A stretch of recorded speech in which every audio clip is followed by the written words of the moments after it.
سورہ الزخرف آیت نمبر 36 25واں پارہ.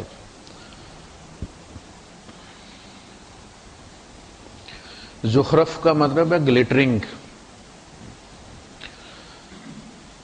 احمدہ واصلی علی رسولہ الکریم. اما بعد فاعوذ باللہ السمیع العلیم من الشیطان الرجیم. بسم اللہ الرحمن الرحیم. ومن يعش عن ذكر الرحمن نقيض له شيطانا فهو له قرين وإنهم ليصدونهم عن السبيل ويحسبون أنهم مهتدون حتى إذا جاءنا قال يا ليت بيني وبينك بعد المشرقين فبئس القرين ولن ينفعكم اليوم إذ ظلمتم أنكم في العذاب مشتركون أفأنت تسمع الصم أو تهدي العمي ومن كان في ضلال مبين فإما نذهبن بك فإنا منهم منتقمون أو نرينك الذي وعدناهم فإنا عليهم مقتدرون فاستمسك بالذي أوحي إليك إنك على صراط مستقيم وَإِنَّهُ لَذِكْرٌ لَكَ وَلِقَوْمِكَ وَسَوْفَ تُسْأَلُونَ وَاسْأَلْ مَنْ أَرْسَلْنَا مِنْ قَبْلِكَ مِنْ رُسُلِنَا أَجَعَلْنَا مِنْ دُونِ الرَّحْمَنِ آلِهَةً يُعْبَدُونَ. صدق اللہ العظیم. رب اشرح لي صدری ويسر لي أمری واحلل عقدة من لسانی يفقهوا قولی. آمین یا رب العالمین.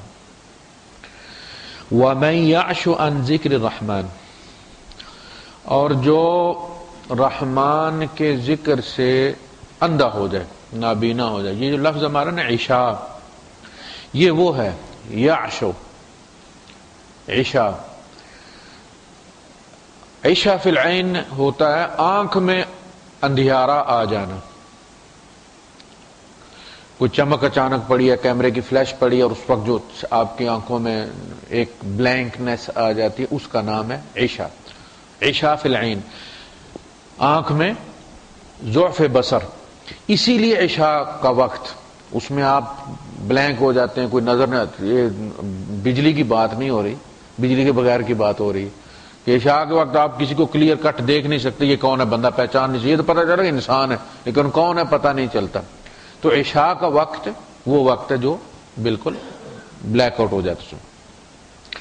وَمَنْ يَعْشُ عَنْ ذِكْرِ الرَّحْمَنِ، جو رحمان کے ذکر سے اندھا ہو جاتا، یعنی اس کی چمک ہے نا. وہ پہلے سپارے میں آپ دیکھیں جو دوسرے رکوع میں آیا ہے کہ اس کی گرج اور چمک سے آنکھیں چندھیا جاتی ہیں ان کی.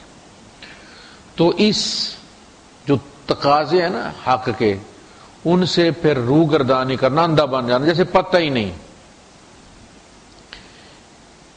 اچھا، یہ ذکر الرحمن جو ہے، یہ ذکر یاد بھی ہے، اللہ کی یاد نہیں آتی. یہ قرآن حکیم اس لیے نا الذکر ہے نا. یہ انا نحن نزلنا الذکر علیک وانا لہ انا لنحن نزلنا الذکر وانا لہ لحافظون. تو یہ الذکر ہے. الذکر کا مطلب یہ ہے کہ یہ اللہ کی یاد دلاتا ہے. ایک ہوتی ہے یاد خود بھی ذکر ہوتی ہے، جو چیز اس کو یاد دلانے والا جو ٹول ہوتا ہے اس کو بھی ذکر کہتے ہیں، کیونکہ وہ یاد دلاتا ہے. جیسے سجدہ جو ہے، مسجد کس کو کہتے ہیں ہم؟ مسجد ہم کہتے ہیں اس کو جہاں کے نماز پڑھتے ہیں ہم. اور مسجد جو ہے وہ بھی ہے کہ جو جگہ ہے آپ کی جس پہ آپ سجدہ کرتے ہیں، مصلی جو ہے وہ بھی مسجد ہے جس پہ آپ سجدہ کرتے ہیں. جس گھر میں آ کے سجدہ کرتے ہیں وہ بھی مسجد ہے، اور جس چیز کے ساتھ آپ سجدہ کرتے ہیں وہ بھی مسجد ہے. ایک مسجد آپ ہر وقت اپنے ساتھ لیے پھرتے ہیں. وہ جو سورہ جن میں ہے نا، وَأَنَّ الْمَسَاجِدَ لِلَّهِ فَلَا تَدْعُوا مَعَ اللَّهِ أَحَدًا، تو وہ کیا ہے؟ یہ تمہاری جبین، یہ مسجد، یہ سجدہ گاہ جو ہے، یہ اللہ کی امانت ہے تمہاری. کسی اور کے ساتھ کٹ جائے جھکنی نہیں چاہیے. تو یہ وہ مسجد ہے، لہذا تم اللہ کے سوا کسی اور سے مت مانگو. نمبر پلیٹ لگی ہوئی ہے سرکاری تمہاری. تو جو رحمان کے ذکر، حدیث جو اللہ کی یاد دلاتی ہے، قرآن جو اللہ کے آیات بیان کرتا ہے، دلائل دیتا ہے، برہان پیش کرتا ہے، اس سے روگردانی کرنا، اور اللہ کو اس وقت جب کہ احکامات کسی معاملے میں، چاہے وہ تجارت ہو، چاہے وہ پڑوس ہو، چاہے جو بھی سوشل معاملات ہیں ہمارے، ان میں اللہ کی یاد کو بھلا دینا، بھول جانا، یہ ہے اس کا نتیجہ یہ ہوتا ہے کہ آپ اکیلے رہ نہیں سکتے. جب آپ رحمان کو ہٹائیں گے تو شیطان آ جائے گا، سپیس بچتی نہیں. آپ جگہ خالی کریں گے، رحمان کو ہٹا دیں گے، شیطان آ جائے گا. وہ جو فرشتہ آپ کے ساتھ ہے، جو الہام کرتا ہے آپ کو کہ بندے کا پتر بن، اگر آپ اس کی نہیں سنیں گے تو پھر شیطان کی کمانڈ لیں گے. آپ کبھی بھی، آپ کو ڈومینیٹ کرتی ہیں کچھ فورسز، ان میں اگر بندے کے اندر ایمان ہے تو اس لیے فرمایا ان الذین آمنوا وعملوا الصالحات یہدیہم ربہم بایمانہم، یقیناً وہ لوگ جو ایمان لائے اور اعمال صالح کرتے ہیں ان کو اللہ ہدایت دیتا ہے بایمانہم، ان کے ایمان کے ذریعے. وہ جو تمہارے اندر ریسیپٹر لگا ہوا ہے نا، جو اللہ کے احکامات وصول کرتا ہے، سگنل لیتا ہے، وہ کیا ہے؟ وہ ایمان. اگر وہ نہ ہو تو اس کا مطلب ہے تم وصول نہیں کرو گے، کال تمہیں نہیں ملے گی. یہ ہے یہدیہم ربہم بایمانہم، ایمان کھو دیا، ہدایت کا ذریعہ تمہارے ہاتھ سے نکل گیا. تو رحمان کی یاد بھی جو چیز دلاتی ہے وہ شعائر اللہ میں سے. وَمَن يَعْشُ عَن ذِكْرِ الرَّحْمَنِ نُقَيِّضْ لَهُ شَيْطَانًا، ہم اس کے لیے شیطان مقرر کر دیتے، ہم ڈیوٹی لگاتے تھے. سورہ حامیم السجدہ میں فرمایا نا کہ جب یہ وہ لوگ ہیں کہ جو جن کے بارے میں فرمایا کہ وہ کہیں گے ان سے اپنی جلدوں سے اور ہاتھ پاؤں سے کہ تم نے کیوں گواہی دی، لما شہدتم علینا قالوا انطقنا اللہ الذی انطق کل شیء وهو خلقکم اول مرۃ والیہ ترجعون وما کنتم تستترون ان یشهد علیکم سمعکم ولا ابصارکم ولا جلودکم ولکن ظننتم ان اللہ لا یعلم کثیرا مما تعملون. تمہیں یہ گمان بھی نہیں تھا کہ یہ تمہارے ہاتھ پاؤں آنکھیں یہ سرکاری وکیل ہیں، جاسوس ہیں اللہ کے تمہارے ساتھ لگے ہوئے، اور یہ ایک دن تمہارے خلاف گواہی دیں گے. بلکہ تم کیا، ولیکن ظننتم، تم کیا گمان کیے بیٹھے تھے، ان اللہ لا یعلم کثیرا مما تعملون، کہ اللہ پاک جو ہے وہ اس کو تمہارے اکثر کاموں کی خبر نہیں. ہاں بڑا کوئی بلنڈر کر دیں، کوئی شراب شو پی لیں تو پھر تو اللہ کو پتا چل جاتا، وہاں الارم بجنے شروع ہو جاتے ہیں. لیکن یہ کہ پڑوسی کو اگر تنگ کر لیا جائے تو کوئی مسئلہ نہیں. گاڑی کسی کے پیچھے کھڑی کر دیا آپ نے، نو پرابلم، یہ تو کوئی مسئلہ. کہیں کچرا پھینک دیا آپ نے نیچے، کوئی دیکھنے والا نہیں. جبکہ وہ کہتا جی ذرہ بھی تمہیں تمہاری جو برائی کا ہے وہ تم دیکھو گے، تمہیں اٹھایا اس لیے یراؤ اعمالہم، قیامت کے دن تمہیں تمہارے اعمال فیصلے ہو جاتے ہیں فیل پاس کے دنیا میں. قیامت کے دن صرف رزلٹ تمہیں دینا ہے. جب آپ رزلٹ اناؤنس کرتے اس دن کیا ہوتا ہے؟ آپ کا کچھ نہیں ہوتا، آپ نے لکھ دیا ہوتا جو ہوتا ہے. تو اس میں وہ سارا آپ کو شو کرا دیا جائے گا کہ بھئی یہ ہے. تو اللہ کے رسول صلی اللہ علیہ وسلم نے فرمایا کہ مجھے وہ بندہ بھی دکھایا گیا، میں نے وہ منظر بھی دیکھا، وہ کلپ بھی دیکھا میں نے، کہ جس نے مسجد میں تھوکا، اور پھر میں نے قیامت کے دن وہ تھوک اس بندے کے ماتھے پہ بھی لٹکا ہوا دیکھا. یہ یعنی ہم تم یہ سمجھتے ہو لیکن ظننتم ان اللہ لا یعلم کثیرا مما تعملون ذالکم ظنکم الذی ظننتم بربکم، یہ ہے تمہارا ویک پوائنٹ. تم نے جو گمان اپنے رب کے بارے میں کیا تھا نا، یہ ہے وہ جس نے تمہیں غافل کر دیا. فارداکم، اس نے تمہیں برباد کر کے رکھ دیا. فاصبحتم من الخاسرین، تم گھاٹا پانے والوں میں سے ہو گئے. تو اس میں نے کہا کہ دیکھو فیصبروا فالنار مثوی لهم، آج تم صبر بھی کرو تو آگ، صبر کا بدلہ دنیا میں جنت ہے، آخرت میں تم صبر بھی کرو تو آگ ہے. فیصبروا فالنار مثوی لهم وَيَسْتَعْتِبُوا فَمَا هُمْ مِنَ الْمُعْتَبِينَ، اور اگر وہ معافی مانگے تو معافی منگوائی نہ جائے. یعنی وہ تو تلے بیٹھے معافی مانگنے کے لیے، لیکن اس دن معافی ہے ہی نہیں. آج کہا گیا نا توبہ کرو، پلٹ آؤ، معافی مانگ لو. تو یہ کیا ہے؟ یہ اللہ پاک کی طرف سے فراہم کردہ ایک سہولت ہے. لیکن قیامت کے دن تم معافی مانگو بھی تو قبول نہیں کی جائے گی، اس لیے کہ وہاں وہ سہولت ہی نہیں رکھی گئی ہے معافی مانگنے کی. اور نہ یہ کہا گا کہ تم صبر کرو گے تمہیں اجر ملے گا. اجر دنیا میں ہی ملتا ہے، آخرت دارالعمل نہیں ہے، وہ دارالجزا ہے. جو صبر کر چکے ہو اس کی جزا تم لے لو گے.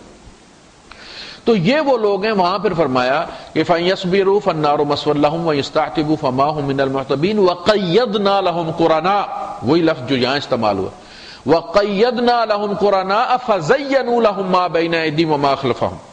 ہم ان کے پر کچھ ایسے یار بنا دیتے ہیں، birds of a feather flock together, ایسے یار بنا دیتے ہیں جو برے کام ان کے لیے مزین کر دیتے کہ یار چلو اللہ پاک ایسا بھی نہیں ہے کہ ایسا کر دے، چلو تھوڑا سا پی لیں گے، کیا ہے ہنگامہ ہے، کیوں برپا تھوڑی سی جو پی لی ہے، ڈاکہ تو نہیں ڈالا، چوری تو نہیں کی ہے. فَزَيَّنُوا لَهُم مَّا بَيْنَ أَيْدِيهِمْ وَمَا خَلْفَهُم، تو وہ مزین کر دیتے ہیں اور یہ ان کے ساتھ لگے رہے، تو پھر وہ برباد ان کو کر کے رکھ دیتے ہیں. یہ نُقَيِّدْ لَهُ شَيْطَانًا فَهُوَ لَهُ قَرِينٌ. قرین کا مطلب ہوتا ہے ساتھی، شریک حیات. کبھی آپ سنا کرتے خبروں میں قرینہ تو صاحب السمو، ان کی وائف کو کہتے تھے قرین، لائف پارٹنر. وَإِنَّهُمْ لَيَصُدُّونَهُمْ عَنِ السَّبِيلِ، یہ شیاطین کیا کرتے ہیں، وہ پھر ان کو راہ ہدایت سے ہٹا کے رکھتے ہیں، سیدھی راہ سے. السبیل کا مطلب ہے سیدھی راہ، خاص رستہ. وَيَحْسَبُونَ أَنَّهُمْ مُهْتَدُونَ، اور وہ یہ سمجھتے ہیں کہ وہ ہدایت یافتہ ہیں. مسئلہ یہ ہے، ایک بندے کو پتہ چل جائے نا کہ وہ رستہ بھول گیا ہے تو وہ ہر وقت ہدایت کی تلاش میں رہتا ہے. ٹیکسی والے کو لائٹ مار کے روکتا ہے، ہاتھ شیشے میں مار کے گاڑی والے کو روکتا ہے، بھائی صاحب میں نے فلاں جگہ جانا، مجھے رستہ بتاؤ. رستہ چلتے آدمی کو ہارن دے کے گاڑی روک کے اس سے رستہ پوچھتا، یہ نہیں دیکھتا کہ یار یہ اس کے پاؤں میں تو جوتی ہی نہیں ہے تو میں اس سے رستہ کیوں پوچھوں، بلکہ سمجھتا ہے کہ یار جوتی نہیں ہے تو پھر اسی ایریے کا، اس کو صحیح پتہ ہوگا. تو ہدایت پانے کے لیے بندہ یہ نہیں دیکھتا لازم پینٹ شرٹ والا ملے گا تو ہدایت میں نے مانگنی ہے. بھولا ہوا بندہ ہر ایک سے ہدایت کے لیے بے چین ہوتا ہے، اسے رستہ پوچھنا ہے تو وہ اس سے پوچھ لیتا ہے. یہ ان کا مسئلہ یہ ہے کہ یہ اپنے آپ کو گم کردہ سمجھتے ہی نہیں. یہ جو بھی ہمارے شرک و بدعات کر رہے ہیں یہ اتنے خلوص سے کر رہے ہیں کہ یہ سمجھتے ہیں کہ ہم لوگ بھٹک گئے ہیں. وہ جو ایک حدیث میں آیا نا کہ ایک زمانہ آئے گا کہ بدعت اتنی پھیل جائے گی کہ اگر کوئی بدعت کو چھوڑے گا تو لوگ کہیں گے سنت کو چھوڑ دیا اس نے. یعنی بدعتیں دین کے نام پر اتنا رائج ہو جائیں گی. اللہ کے رسول صلی اللہ علیہ وسلم نے فرمایا کہ جب بھی کوئی بدعت رائج ہوگی تو اس کی جگہ کوئی سنت مرے گی. دیکھیں زندگی کے استنجے سے لے کر قبر میں اتارے جانے والے آخری غسل تک زندگی کا کوئی شعبہ نہیں جہاں اللہ یا رسول کا حکم موجود نہ ہو. سپیس ہی نہیں ہے. آپ لازماً کوئی چیز وہاں سے ہٹائیں گے تو جگہ بنائیں گے، سنت ماریں گے تو بدعت کی جگہ نکلے گی، ممکن نہیں.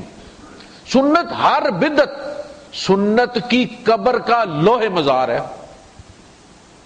وہ سنت کی قبر کے سرانے لگی ہوئی ہے. بدعت کی جگہ ہی کوئی نہیں میرے نبی نے چھوڑی، رات ہو یا دن، لیلھا کا نہارھا. ٹھیک ہے جی. اچھا، وہ آپ نے فرمایا کہ بدعت آئے گی، سنت غیرت کرتی ہے نا، سنت غیرت والی ہے، نکل جائے گی، مر جائے گی. فرمایا پھر وہ قیامت تک لوٹے گی نہیں. اسی طرح سنتیں اٹھائی جائے تو بدعتیں رائج ہوتی رہیں گی، سنتوں کا ویکیوم ہوتا رہے گا، وہ نکلتی رہیں گی تا کے طریقے سارے مٹ جائیں گے، پھر قیامت آئے گی. وَيَحْسَبُونَ أَنَّهُمْ مُهْتَدُونَ، وہ یہ سمجھتے ہیں ہم. فرمایا اللہ پاک نے غالباً سورہ کہف کے آخر میں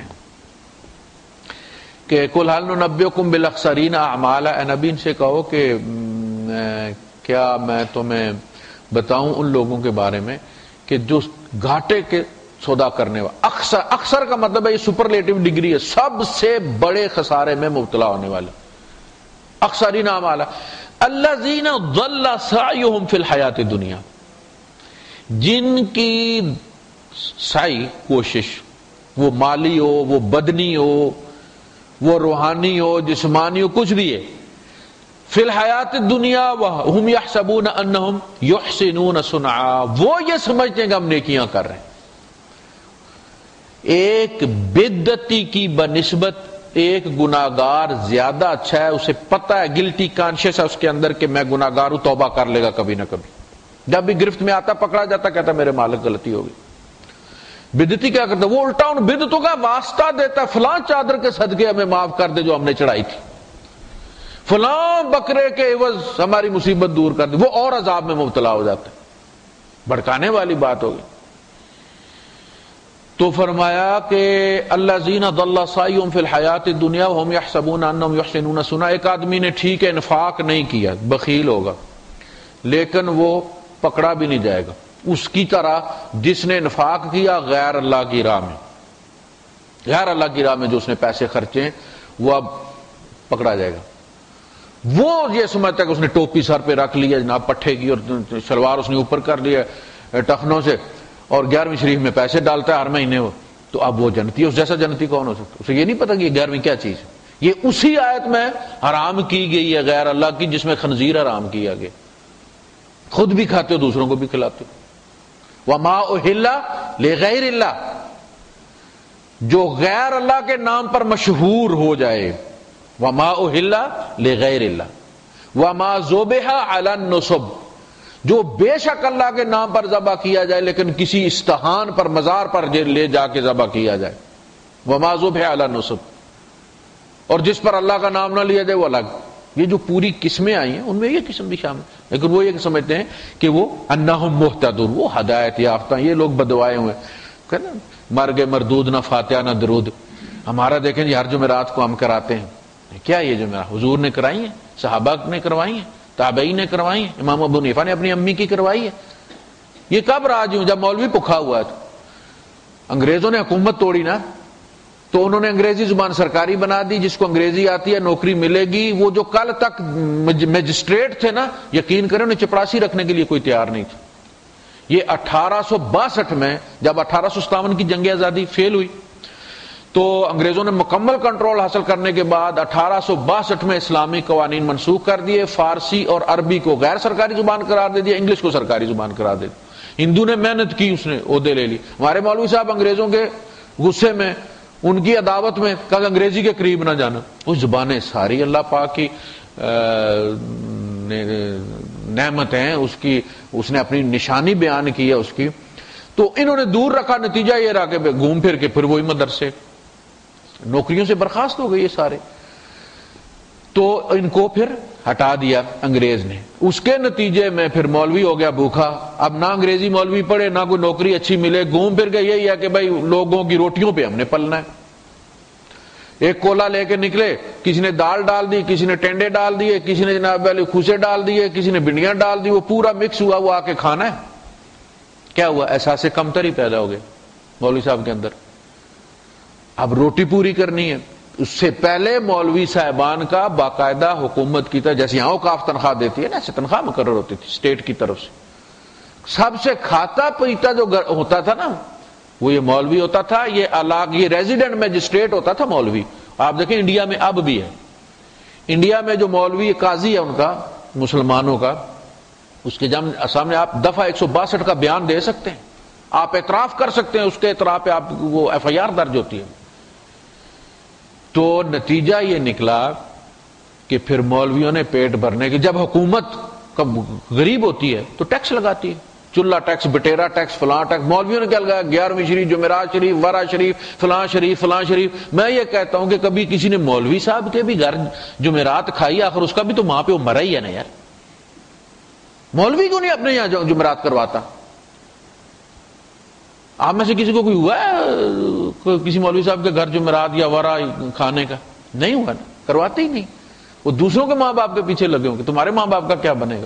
تو یہ ساری اصل میں مولوی کی غربت اور روٹی کا مسئلہ ہے۔ شریعت ان چیزوں کی طرف بالکل حکم نہیں دیتی۔ یہ ہے انا مہتدون حتی اذا جاءنا، جہاں تک کہ جب ہمارے پاس آئیں گے یہ دونوں، وہ جو شیطان ہے اس کے ساتھ اور وہ بندہ۔ اچھا، جب ہم پیدا ہوتے ہیں تو ہمارے ساتھ ایک شیطان کا بچہ بھی پیدا ہوتا ہے۔ یہ ابن کثیر میں باقاعدہ لکھا گیا ہے کہ بڑی طویل حدیث ہے کہ اللہ پاک نے جب شیطان نے رب کہہ کے مانگنا شروع کیا کہ اب ولن تو میں بن ہی گیا ہوں، پھر ولن تڑلے کا ہونا چاہیے نا، ولن جتنا طاقتور ہوتا ہے اتنی فلم پھر کامیاب ہوتی ہے، ولن بھی پھسپھسا ہو تو فلم فلاپ ہو جاتی ہے۔ تو اس نے کہا کہ ایسے مجھے ولن بنانے کا فائدہ کوئی نہیں، تو کچھ دو میرے ہاتھ میں، پھر ٹیسٹ ہوگا نا، لأغوینہم اجمعین، میں نے اغوا کرنا ہے ان کو، تو مجھے کچھ سہولیات دی جائیں۔ کہا ٹھیک ہے، تو انہیں میں ایسے دوڑے گا جیسے ان کا خون دوڑتا ہے، ایکسیس دے دی گئی۔ اور کہا جی اور کچھ؟ کہا جی تو ان کو وسوسہ ڈال سکے گا، وسوسہ ڈال سکے گا، یعنی یہ کبھی بھی اپنا بلوٹوتھ جو ہے وہ ہڈن نہیں کر سکیں گے، چاہے یہ طواف میں ہوں چاہے یہ نماز میں ہوں، بلوٹوتھ ان کا شون ٹو آل رہے گا، تو مسجد کے باہر بیٹھ کے بھی وسوسہ ڈال سکتا، اس کو بھیج سکتے۔ اچھا انہوں نے کہا جی اور کچھ؟ کہا کہ اس کے ہر بچے کے ساتھ تیرا ایک بچہ پیدا ہوگا۔ جب ساری چیزیں ہو گئیں تو آدم علیہ السلام نے کہا کہ اللہ پاک پھر میرا کیا بنے گا؟ جو کچھ آپ نے اس کو دے دیا ہے، اتنی طاقت، میرے خون میں دوڑے گا، مجھ کو وسوسہ ڈال سکے گا، میں کبھی بھی اپنے ذہن کو اس سے محفوظ نہیں کر سکوں گا، اوپن رہے گا، تو ہر میرے بچے کے ساتھ اس کا بچہ پیدا ہوگا، میرا کیا بنے گا؟ کہتے ہیں کہ اللہ پاک نے فرمایا آدم میں نے تمہیں ایک توبہ نہیں دے دی، جو تیرے مسئلے کا حل تھا نا، وہ تیری اولاد کے مسئلے کا بھی حل ہے، تیرا بھی مسئلہ توبہ سے حل ہوا ہے، تیری اولاد کا مسئلہ بھی توبہ سے حل ہوا۔ میں نے تمہیں بے گناہ نہیں بنایا، کوئی فرشتہ نہیں میں نے بنایا، میں نے انسان بنایا، اور مجھ سے کوئی میکینیکل غلطی بھی نہیں ہوئی کہ بنانے میں چلا تھا بے گناہ اور گناہ صادر ہو گیا، گناہ صادر کروا کے دکھایا کہ یہ تمہیں اغوا کر سکتا ہے، اور پھر اس کا حل بھی بتا دیا کہ جب ایسا ہو جائے تو ایگزٹ ادھر ہے، یہاں رکھ کے کلک کرو، اے اللہ معافی دے دے، اپنی زبان میں مانگو، ضروری نہیں کہ مولوی صاحب کی لکھی ہوئی، وہ طواف میں پھرتے ہیں، پھر پہلے چکر کی دعا، پھر دوسرے چکر کی دعا، پھر اتنے ہی چکر آ کے دیتے ہیں، پتہ ہی نہیں، اپنی زبان میں مانگو یار اللہ سے، وہی تو جگہ اللہ سے باتیں کرنے کی دل کھول کے، وہاں جا کے بھی تم پتہ ہی کو نہیں۔ بلکہ امام کعبہ بتا رہے تھے کہ وہ گروپ میرے آگے آگے چل رہا تھا، تو اس میں ایک بندہ پڑھ رہا تھا، دوسرا گروپ پیچھے پڑھ رہا تھا، وہ جو بہت شاطر ہوتا ہے نا چاچا چلاکو، ان کے آگے آگے، اس نے پڑھنی شروع کی عربی، تو اس نے کہا ہاذا ہاذا الکتابو الکتابو، وہ پورا پرنٹنگ پریس کا توبعہ توبعہ فل جدت فل جدت، اس نے پورا، اور وہ بھی پیچھے پڑھ رہے ہیں۔ کہتے ہیں یہ حال ہے ان لوگوں کا کہ یہ بھی نہیں پتا کہ رب کو کیا کہہ رہے ہیں، یہ حالت ہے۔ جب یہ دونوں آئیں گے، یہ میرے یعنی دیکھیں جب میرے ساتھ پیدا ہوا میرے ساتھ رہے گا، جو میں پڑھوں گا یہ بھی پڑھے گا، مولوی صاحب کا شیطان بھی مولوی ہوتا ہے، مفتی صاحب کا شیطان بھی مفتی ہوتا ہے، وہ سب اس نے بھی پڑھا ہوا، لہذا یہ مت سمجھیں کہ بھائی یہ مولوی صاحبان محفوظ ہیں، وہ ساری ان کے سارے جو بھی انہوں نے جوڈو کراٹے سیکھے ہوں اس نے بھی سیکھے ہوں۔ میں پہلے بھی کوٹ کر چکا ہوں آپ کو کہ ایک دفعہ پڑھ رہا تھا رات کو میں، تو وطروں کا مسئلہ تھا، تو یہ کہنے لگا کہ تم وطر ابھی پڑھ لو، صبح تم کون سی تلوار مارتے ہو بھائی، 2 نفل پڑھتے ہو تم، تو ابھی پڑھ کے پڑھ لو تم وطر۔ میں نے کہا بھائی اگر 2 نفل واقعی اتنے غیر اہم ہے تو تمہیں مرچیں کیوں لگی ہوئی ہیں؟ اگر میرے 2 نفل صبح والے اتنی معمولی چیز ہے تو تمہیں کیا تکلیف؟ اس کا مطلب ہے کہ ان کی کوئی اہمیت ہے، اور تم یہ کرتے ہو کہ نہیں جی تم ابھی پڑھ لو، 2 کی بجائے 4 پڑھ لو ابھی، صبح ویسے بھی نیند آئی ہوئی ہوتی، ٹھیک ہے جان چھڑا لی۔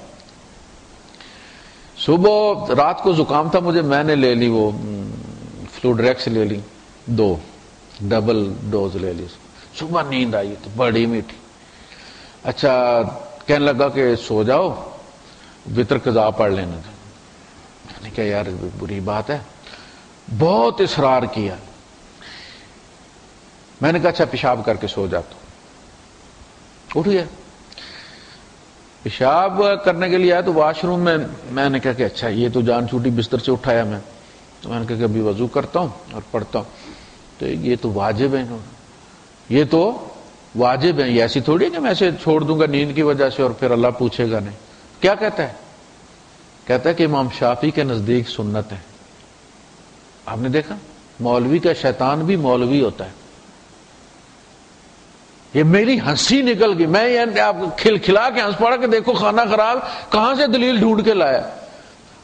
آدھی میری آنکھیں بند تھی، میں نے سوچا یار واجب میں پڑھ نہیں پڑیں گے، تو ایک دم کہتا ہے کہ وہ امام شافعی کہتے ہیں سنت ہے، تو ان کی طرف سے مطلب چھوڑ. اتنی تکلیف اگر آپ غور کریں تو آپ شیطان، یہ جو میں نے آپ کے سامنے مکالمہ کیا ہے، بندہ محسوس کرتا ہے کہ کوئی مجھے گائیڈ کر رہے ہو، جیسے آپ چیٹ کر رہے ہوتے ہیں نا، آپ کے پاپ اپ کر رہے ہوتے ہیں میسیجز، اسی طرح بندہ محسوس کرتا ہے کہ کوئی میرے ساتھ باتیں کر رہا ہے، کوئی ڈال رہا ہے، لیکن بندہ محسوس کرنے والا ہونا چاہیے کہ یہ چیز کہیں سے آ رہی ہے، کوئی اور ڈال رہا ہے میرے ساتھ، پتہ چل جاتا پٹی پڑا رہا ہے.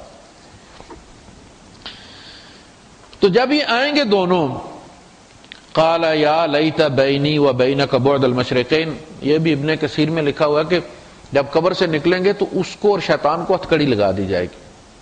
وہ جو اس کا شیطان، اور وہ آپ نے دیکھا پولیس والے جٹ ہتھکڑی لگا کے اپنے ساتھ اس کو کر لیتے، اب بھاگ نہیں سکتے، ان دونوں کو ایک ہی کڑی لگا دی جائے گی. اس وقت وہ مومن اس سے کہے گا یا لیت بینی و بینک بعد المشرقین، کاش میرے اور تیرے درمیان مشرق اور مغرب جیسا فاصلہ ہوتا.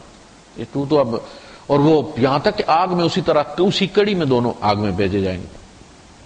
فبئس القرین، تو کتنا برا ساتھی ہے، یعنی وہاں بھی مصیبت ڈالی رکھی ہے، اور اس پہ یہ کہ اب یہاں بھی تو میرے ساتھ یہ دل جلانے کے لیے، جب دیکھو تو غصہ ہی چڑھتا رہے، بلڈ پریشر ہائی رکھے گا یہاں بھی، اور وہاں گولیاں بھی کوئی نہیں ہیں. وَلَن يَنفَعَكُمُ الْيَوْمَ، فرمایا ہرگز تمہیں نفع نہ دے گا آج کے دن، اس ظلم تم، اگر تم نے شرک کیا ہوا ہے. دیکھیں ظلم جہاں بھی آتا ہے نا نکرہ میں، تو اس سے مراد ہر کا نا، ہر گناہ ظلم ہے اور ہر ظلم گناہ ہے.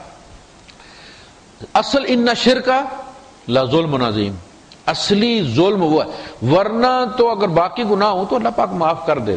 شرک کا معاملہ جو ہے وہ سب سے نرالا ہے. ان اللہ لا یغفر ان یشرک بہ ویغفر ما دون ذلک لمن یشاء. جب شرک آتا ہے تو پھر اس کے مقابلے میں باقی گناہوں کی کوئی اہمیت نہیں رہتی. ایسے جیسے ایک بندے کو زکام بھی ہے، اس کو گھٹنوں کا درد بھی بیچارے کو ہوتا ہے، الرجی بھی ہے اس کو سکن، لیکن کینسر ہو جاتا ہے. اب کینسر کے بعد تو پھر باقی بیماریاں، ایک یہی کہہ دینا کہ اس کو کینسر ہے کافی ہے اس بندے پہ ترس کھانے کے لیے. اسی طرح جب کسی بندے کو شرک کی بیماری لگ جائے نا، اس کے لیے باقی چھوٹے موٹے کام، جی وہ یہ بھی کرتا ہے، جی وہ نماز نہیں پڑھتا، جی ان چیزوں کی اگر پڑھے بھی تو کوئی فائدہ نہیں، وہ پڑھے بھی تو اس کو کوئی، اس لیے کہ اللہ پاک اس کو تو معاف کرے گا نہیں. جہنم میں تو جانا ہے، پڑھ کے بھی جانا ہے، نہ پڑھے بھی جانا ہے. اصل مسئلہ جو ہے وہ شرک ہے. اس ظلم تم، اگر تم شرک کر چکے ہو، انکم فی العذاب مشترکون، یہ کہ تم عذاب میں بھی اسی طرح پارٹنر رہو گے جس طرح وہاں تم پارٹنر، یہ تمہارا کنسلٹنٹ تھا نا، اب یہاں بھی یہ ساتھ رہے گا. افا انت تسمع الصم او تهدي العمي ومن كان في ضلال مبين. اب یہ اس میں نبی کریم صلی اللہ علیہ وسلم کو خطاب کیا جا رہا ہے. اللہ پاک کافروں کو خطاب کرنا بھی پسند نہیں کرتے. جہاں اللہ پاک کہتا ہے نا کہ نبی تو جان دے دے گا ایمان، تو اس میں خطاب اصل میں نبی کو کر کے ان سے اظہار نفرت کیا جا رہا ہے. افا انت تسمع الصم، اے نبی آپ بہرے کو سناؤ گے، او تهدي العمي، یا اندھے کو بتاؤ گے، وَمَنْ كَانَ فِي ضَلَالٍ مُبِينٍ، اور جو واضح اور صریح ضلالت میں، گمراہی میں مبتلا ہے. آپ یعنی یہ تینوں الزام کس پہ لگ رہے ہیں؟ مکے والوں پر. مکے والے رات دن یہ صورتیں جب نازل ہوئی ہیں زخرف اور شورا، تو یہ بالکل آخری مکی دور ہے.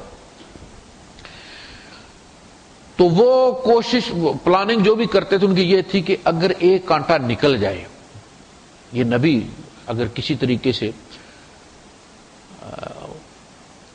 یا ان کو ہم قید کر دیں، یا یہاں سے آؤٹ کر دیں ہمیں، یا ان کو قتل کر دیں. یہ تین مشورے تھے نا. وَإِذْ يَمْكُرُ بِكَ الَّذِينَ كَفَرُوا، جب وہ کافر آپ کے بارے میں چالیں چل رہے تھے، لِيُخْرِجُوكَ، لِيَقْتُلُوكَ أَوْ يُثْبِتُوكَ أَوْ يُخْرِجُوكَ، کہ آپ کو قید کر دیں یا قتل کر دیں یا نکال دیں. تو اللہ پاک نے فرمایا فَإِمَّا نَذْهَبَنَّ بِكَ فَإِنَّا مِنْهُ مُنْتَقِمُونَ. اے نبی اگر ہم آپ کو لے بھی جائیں بائی دا وے، تو ان سے تو ہم انتقام لیں گے. یعنی اگر یہ سمجھتے ہیں کہ نبی کے چلے جانے سے، چاہے وہ ہجرت کی صورت میں ہو چاہے وہ موت کی صورت میں ہو، نبی کے چلے جانے سے ان کے مسائل حل ہو جائیں گے اور یہ تحریک بیٹھ جائے گی، تو یہ بہت بڑی غلط فہمی ہے. ہم فیصلہ کر چکے ہیں، آپ ہوں یا نہ ہوں، انہیں ہم نے عذاب دینا ہے، اب ان پر عذاب آئی آئے. فَإِنَّا مِنْهُمْ مُنْتَقِمُونَ، ہم ان سے منتقمون کا مطلب ہم ان سے انتقام لینے والے. اور نُرِيَنَّكَ الَّذِي وَعَدْنَاهُمْ، یا ہم آپ کے ہوتے ہوئے جو ہم ان سے وعدے کر رہے ہیں کہ تمہارے ساتھ یہ کریں گے یہ کریں گے، آپ کے ہوتے ہوئے ہم آنکھوں سے دکھا دیں، آپ کو بھی دکھا دیں تاکہ آپ کا بھی دل خوش ہو جائے. فَإِنَّا عَلَيْهِمْ مُقْتَدِرُونَ، ہم ان پر قادر ہیں، یہ ہمارے قبضہ قدرت میں ہے، اس کا ایسا کوئی مسئلہ نہیں. آج تک کوئی بھی، اصل میں اللہ پاک سہولت دیتے اس لیے کہ اسے اطمینان ہے کہ یہ میری گرفت سے نکل نہیں سکتا، نہ زمین میں نہ آسمان میں.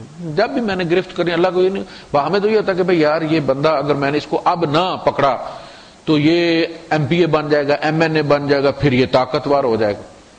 ہمیں تو یہ فکر ہوتی ہے نا. پھر یہ ہو سکتا ہے میرا انچارج بن جائے، لہٰذا جو کرنا ہے ابھی.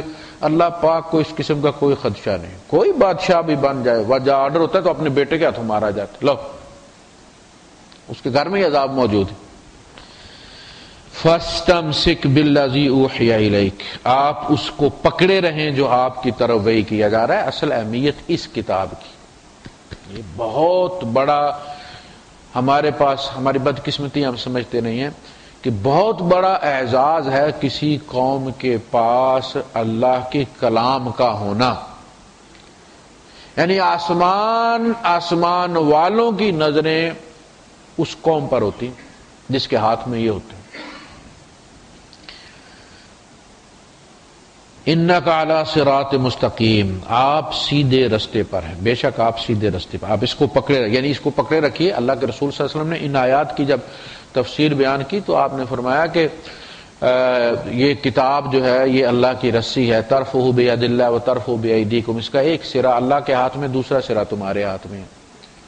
تم سے پہلی قوموں کے عبرتناک واقعات بھی اس میں موجود ہیں، تمہارے بعد آنے، صحابہ سے کہا جا رہا ہے تمہارے بعد آنے والی قوموں کے حالات بھی اس کے اندر موجود ہیں. فیہ نبأ ما قبلکم وخبر ما بعدکم، اور فرمایا کہ جس نے اس کے بغیر ہدایت کو ڈھونڈا، اضلہ اللہ اس کو گمراہ کر کے چھوڑے.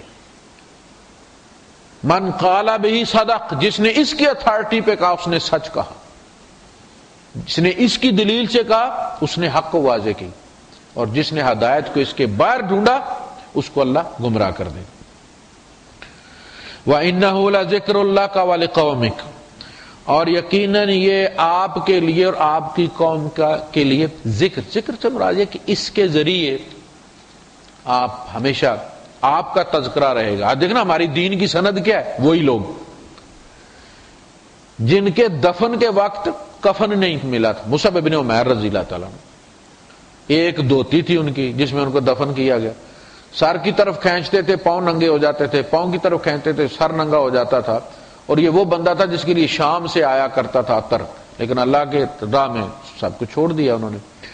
تو حضور نے فرمایا کہ چادر سر پہ کر دو، پاؤں پہ گھاس ڈال دو. ہمارے دین کا وہ ریفرنس ہیں صحابہ. تو ذکر ہے نا، تذکر. قالا جب کہا جاتا ہے قال عبداللہ ابن عمر، روی عن عبداللہ ابن عمر. اب ان کے گھر میں روٹی کھانے کو تھی یا نہیں، اچھے کپڑے تھے یا نہیں، لیکن جب کہا جاتا کہ عبداللہ ابن عمر نے کہا تو کان کھڑے ہو جاتے. یہ ہے تذکرہ. اس دین کی وجہ سے آپ کا اور آپ کی قوم کا تذکرہ ہوگا. وَسَوْفَ تُسْأَلُونَ، اور اسی کے بارے میں تم سے پوچھا جائے گا.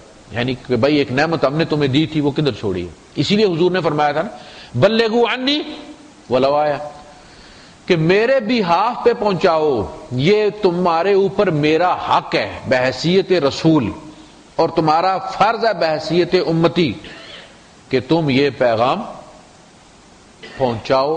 پیغام کون سا ہے؟ ولو آیتن، چاہے ایک آیت. کوئی مومن قیامت کے دن ایسا نہ اٹھے کہ جس نے نبی کے بیہاف پر کوئی حکم نہ پہنچایا ہو اللہ کا. قرآن کی جس نے ایک آیت بھی پہنچا دی وہ مبلغین میں شمار ہو گیا. آپ دیکھیں پریزیڈنٹ جو ہے وہ کیا ہے؟ سرکاری ہے نا، سرکاری ملازم ہے، سرکاری بندہ ہے. اور چپڑاسی جو سڑک پر جھاڑو دیتا ہے وہ بھی گورنمنٹ ملازم ہے. صدر، وزیر اعظم، وزیر، یہ بھی گورنمنٹ ملازم ہے. سکیل ہے نا، ان کی سکیل ہیں. تو ایک آیت بھی پہنچانے والا جب اللہ پاک کہے گا کہ جس نے میرے نام پر کوئی حکم میرا پہنچایا وہ ایک سائڈ پہ ہو جاؤ، تو جہاں سر کٹانے والے نبی کھڑے ہوں گے وہاں وہ ایک آیت پہنچانے والا بھی اسی سائڈ پہ ہی ہوگا، چاہے اس کا گریڈ کم ہو، لیکن یہ اعزاز کم نہیں ہے اس کے لیے کہ وہ اس صف میں ہو کہ جو نبیوں کی صف ہے، مبلغین کی صف ہے۔ وَاسْأَلْ مَنْ أَرْسَلْنَا مِنْ قَبْلِكَ مِنْ رُسُلِنَا، آپ پوچھ لیں آپ سے پہلے جتنے رسول ہم نے بھیجے آپ ان سے پوچھیں، سوال کریں آپ، اجعلنا من دون الرحمن آلہۃ، کہ کیا ہم نے کسی زمانے میں بھی رحمان کے سوا کوئی اور الہ تسلیم کیا؟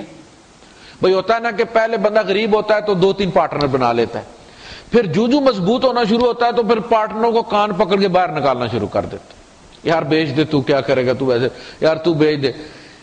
اللہ پاک پہلے تو کمزور ہو اور پھر پارٹنر بنا لے، کوئی سورج والا کوئی چاند والا دیوتا، یہی دیوتا ہی بنے ہوتے ہیں نا، تو پھر جب اللہ پاک مضبوط ہونا شروع ہو جائے، یہ جو ولی الٹے لٹکے کرتے ہیں پاور، تو پاور اللہ کو ملنی شروع ہو جائے تو اس کے بعد وہ کان پکڑ کے وہ دیوتاؤں کو باہر نکالنا شروع کر دے اور پوری حکومت پر اکیلے ہی قبضہ کر کے بیٹھے۔ کسی زمانے میں بھی اللہ پاک نے کوئی اور الہ تسلیم کیا اپنے سے؟ نہیں۔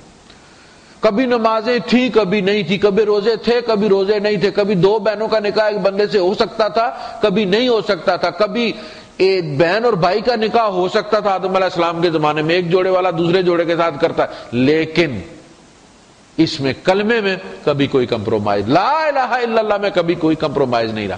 تو آپ سوال کر لیں، اس لیے کہ نبی کریم صلی اللہ علیہ وسلم سے بھی گواہی لی جائے گی قیامت کے دن دوسری امتوں کے خلاف، بخاری میں حدیث ہے یہ۔ تو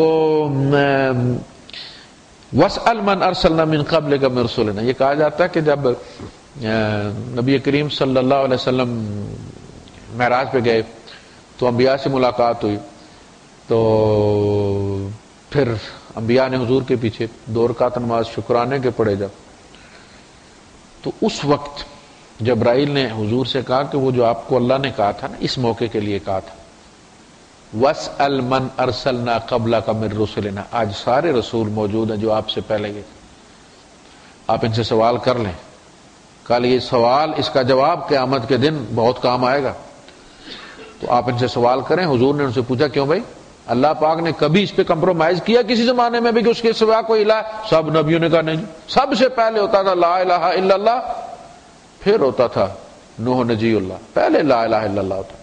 اب یہ قیامت کے دن گواہی پھر تمام جب ان کی قومیں جھٹلا دیں گی کہ نہیں جی انہوں نے ہمیں پہنچایا نہیں، اس وقت نبی کریم صلی اللہ علیہ وسلم پھر ان رسولوں کے بہاف پر گواہی دیں گے۔ اجعلنا من دون الرحمن آلہۃ یعبدون، کوئی ایسے آلیہ جن کی بندگی کی جاتی۔ جب میں کہتا ہوں نا بندگی، تو بندگی سے فوراً آتا نماز پڑھنا، سجدہ کرنا، اور چونکہ ہم سجدہ کرتے نہیں، ہم تو بکرا چڑھاتے ہیں، ہم تو ان سے جا کے دعا مانگتے ہیں، اور دعا کیا؟ مخ العبادہ، نماز کیا؟ ساری نماز عبادت ہے، دعا ہی ہے نا، فاتحہ پوری کیا ہے؟ دعا ہے، اتحیات پوری کیا ہے؟ دعا ہے، اللہم صلی علی محمد کیا ہے؟ دعا ہے۔ تو ہم جب کہتے ہیں نا کہ جی عبادت ہم نہیں کرتے غیر اللہ کی، تو اس سے مراد یہ ہوتا ہے کہ 2 رکعت نماز نفل ہے، بندگی اللہ تعالیٰ کی۔ ہم سمجھتے ہیں نماز کا نام ہے بندگی، اور کیونکہ نماز ہم غیر اللہ کی نہیں پڑھتے، داتا صاحب کی ہم نماز نہیں پڑھتے، اس لیے ہم داتا صاحب کی پوجا نہیں کرتے، حالانکہ عبادت کے تمام شعائر عبادت ہے، نماز بھی ان میں سے ایک ہے، روزہ ہے، کسی کا نام کا بھی آپ رکھ لیں، اسی طرح جانور لے کے جانا اور پھر قربان کرنا وہاں پہ، یہ بھی عبادت ہے، کیونکہ نبی کریم صلی اللہ علیہ وسلم نے کی ہے نا۔ 100 اونٹ لے کر گئے حضور، 63 اونٹ نبی کریم صلی اللہ علیہ وسلم نے خود نہار کیا۔ آپ ہمت دیکھیں، 63 سال کا بندہ اونٹ کو ہدی کرنا، اور 1-2 نہیں، 63 اونٹ، 63 اونٹ نبی کریم صلی اللہ علیہ وسلم خود کی۔ اس کا مطلب ہے کہ حضور کو پتا تھا کہ میری عمر 63 سال ہے۔ حضور نے کہا ان سے، عرفات والوں سے، کہ دیکھو شاید پھر میں اور تم اس میدان میں کبھی اکٹھے نہ ہو، خذوا منی مناسککم، مجھ سے حج کے مناسک سیکھ لو، میں ہر بار تمہارے ساتھ نہیں آؤں گا، یہ آخری بار ہے۔ تو 63 آپ نے کیے، باقی حضرت علی رضی اللہ عنہ کے حوالے کیے کہ آپ میری نیابت میں ان کی قربانی کر دیں، تو یہ بھی اچھا ہوا، ورنہ قربانی خود ہی کرنی پڑتی۔ یہ بھی شرعی مسئلہ ہو گیا کہ آپ کسی کو بھی نائب بنا سکتے ہیں، مولوی صاحب کو، فلاں صاحب کو، میرے کسائی کو، کہ بھائی میری طرف سے تم ذبح کر دو، وہ ہو جاتا ہے ذبح، ورنہ خود ہی اگر کرنا ہوتا تو پھر بڑا مسئلہ ہوتا، پھر ہمیں ٹکٹ لے کے پاکستان جانا پڑتا قربان کرنے میں۔ تو عبادت کا جو لفظ ہے نا وہ یہ ہے کہ دعا عبادت ہے، اسی لیے اللہ پاک نے فرمایا، ہم پڑھ کے سورہ زمر میں، کہ قال ربکم ادعونی، تمہارا رب کہتا ہے کہ تم جیسے بھی ہو مجھ سے سوال کرو، تم جیسے بھی ہو مجھ سے مانگو۔ یہ جو ایک کرائٹیریا بنا لیا گیا کہ جی فلاں نیک بندہ ہے اس سے منگواؤ، تو یہ کہاں کہا اللہ نے؟ بد بھی اس کے بندے، یا عبادی الذین اسرفوا علی انفسہم لا تقنطوا من رحمت اللہ ان اللہ یغفر الذنوب جميعا۔ اصل میں جب بندہ دعا مانگتا ہے تو اس کا سب سے جو پہلا فائدہ ہوتا ہے یہ ہوتا ہے کہ اس کے گناہ معاف ہو جاتے ہیں۔ جو دعا اس نے مانگی ہے نا کہ یا اللہ مجھے بیٹا عطا کر دے، یا اللہ میرے جاب کا مسئلہ، وہ مسئلہ الگ ہے، ہاتھ اٹھتے ہی سب سے پہلے اس کے گناہ معاف کر دیے جاتے ہیں۔ یہ سہولت تھوڑی ہے۔ غیر اللہ سے جب تم کرتے ہو، جب ہاتھ اٹھاتے ہو داتا کے دربار کے اوپر، تو سب سے پہلے توق شرک کا تمہارے گلے میں ڈالا جاتا ہے۔ ادھر ہاتھ اٹھتے ہیں تو سب سے پہلے تمہیں پاک کیا جاتا ہے۔ یہ بہت بڑی سہولت ہے جس سے ہم لوگ محروم رہتے ہیں۔ تو دعا بھی عبادت ہے، وہاں فرمایا قال ربکم ادعونی استجب لکم، تمہارا رب کہتا ہے مجھے پکارو میں تمہاری پکار سنوں گا۔ یہ نہیں کہا اے نیکو، مولویو، قاضیو، قاریو، حاجیو تم مجھے پکارو، نہیں، جس کا بھی وہ رب ہے، وہ ابلیس کا بھی رب ہے، وہ رب العالمین ہے نا، وہ ابلیس کا بھی رب ہے، اور رب بھی کہہ کے اس نے ایکسپلائٹ کیا ہے، رب بھی کہہ کے اس نے ساری سہولتیں لی ہیں، اللہ کی قسمیں کھا کھا کے اس نے ساری سہولتیں لی ہیں۔ تمہارا رب کہتا ہے مجھے پکارو جیسے بھی ہو تم، میرا مسئلہ ہو۔ دیکھیں نا، اگر بیٹا نالائق بھی ہو، وہ گریڈ اچھا نہ لے کے آیا تو کھانا کھانے کے لیے پڑوسی کے گھر بھیج دیتے ہیں اس کو، جوتے کے لیے اس کو کسی کے گھر، یہ آپ کی انا کا مسئلہ ہے۔ میرا بیٹا کسی کے گھر جا کے کہے کہ میرے کپڑے نہیں ہیں، مجھے کپڑے لے کے دیں، یا میرے جوتے نہیں۔ قرض کون لیتا ہے؟ بیٹا قرض لیتا ہے یا باپ قرض لیتا ہے؟ اللہ کہتا ہے مجھ سے مانگو، میں کہاں سے ارینج کرتا ہوں، یہ میرا ہیڈ ایک ہے، تمہارا نہیں ہے۔ میں تمہارے دشمن سے کرواؤں گا۔ موسیٰ علیہ السلام سے کو پلوا نہیں دیا فرعون سے، یہ میرا مسئلہ ہے، تم کیوں ڈھونڈنے نکل پڑے ہو ایجنٹ؟ میں کرواؤں گا جس سے بھی کروانا۔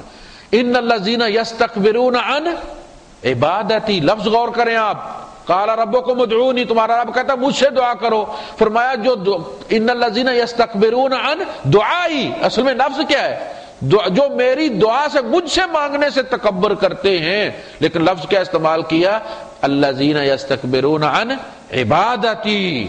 حضور نے یہاں فرمایا الدعاء هو العبادہ، دعا ہی تو بندگی ہے، ہاتھ اٹھتے ہی بندے کے ہیں، اور جس کے آگے اٹھتے وہ تیرا رب ہے، تو اس کا بندہ ہے۔ یہ کیسے ممکن ہے ہاتھ تیرے داتا کے آگے اٹھے اور بندہ تو اس کا بنا ہو؟ ممکن نہیں۔ یہ مسئلہ ہے۔ وآخر دعوانا الحمدللہ رب العالمین۔ جی